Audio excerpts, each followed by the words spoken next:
Delta cooking நேயர்களுக்கு வணக்கம். இன்றைக்கி நம்ம சூப்பரான நாட்டு விராமீன் குழம்பு வைக்க போகிறோம். பார்த்தீங்கன்னா இந்த மீன் விராமீனை நல்லா கட் பண்ணி வாஷ் பண்ணி எடுத்துட்டோம். இப்போ இந்த டப்பிக்குள்ளே போடலாம்.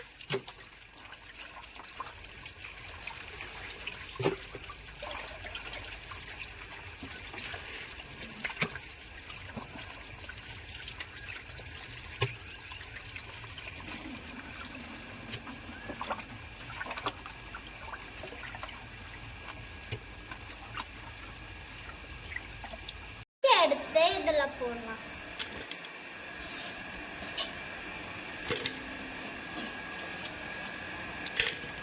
இது நான் அவ்வளோ நல்லது. இந்த விராமீன் தன்மையே குளத்துல வேட்டையாடி சாப்பிட்றது தான். நல்லா போட்டு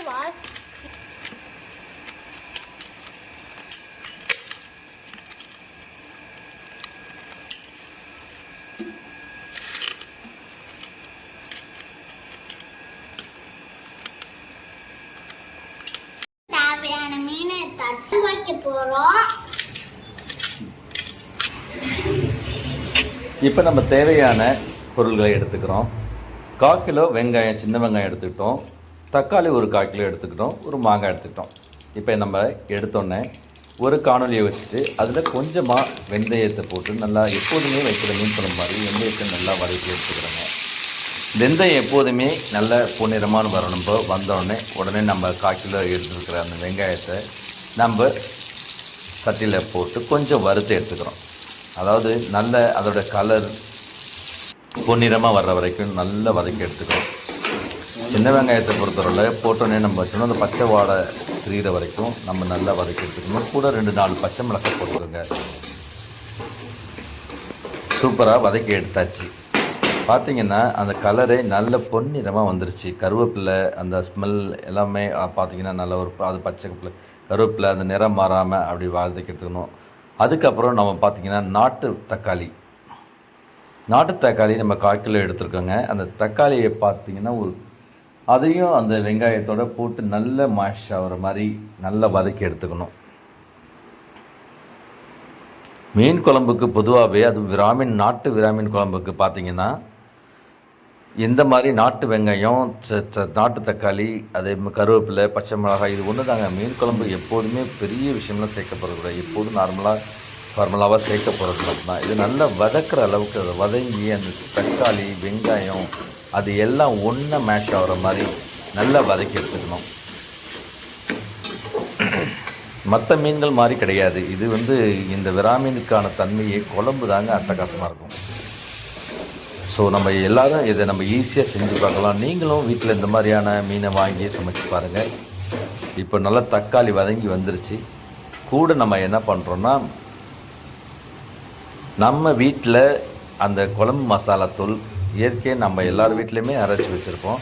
அந்த மாதிரி தாங்க நம்ம மல்லித்தூள், மிளகாத்தூள், மஞ்சள், சோம்பு சீரகம்லாம் போட்டு நம்ம எந்த டெய்லி மசாலாத்தூள் அரைச்சி வச்சுருக்கோம் இல்லையா, அந்த குழம்பு தூளை நம்ம கொஞ்சம் நல்லா தக்காளியோடு போட்டு நல்லா மாஷ் பண்ணி வச்சுக்கிறோம்.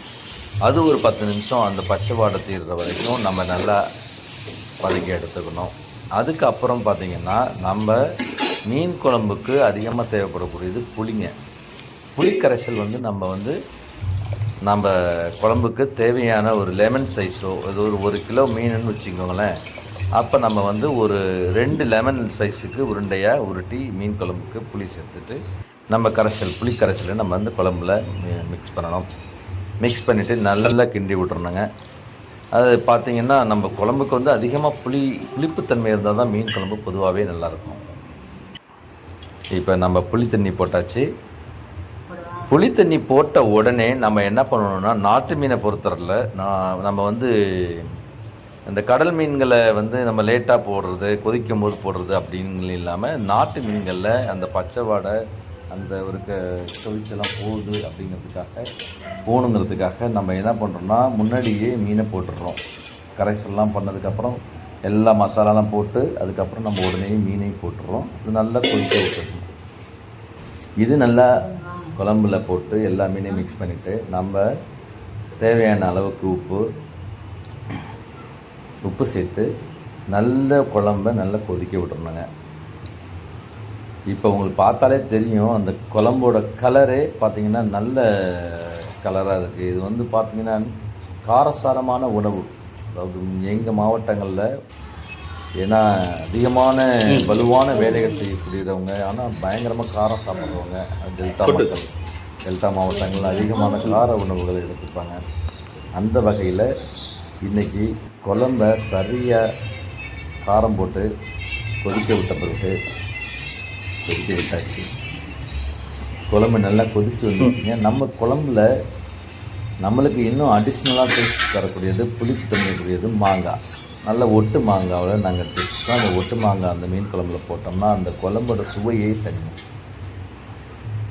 ஒட்டு மாங்காய் எப்போதுமே மீன் குழம்புக்கு நம்ம போட்டு சேர்த்துட்டு அந்த மீனோட அந்த மாங்காய் சாப்பிட்டோம்னா அதோட ஒரு மிகப்பெரிய ஒரு டேஸ்ட் எதுவுமே கிடையாது.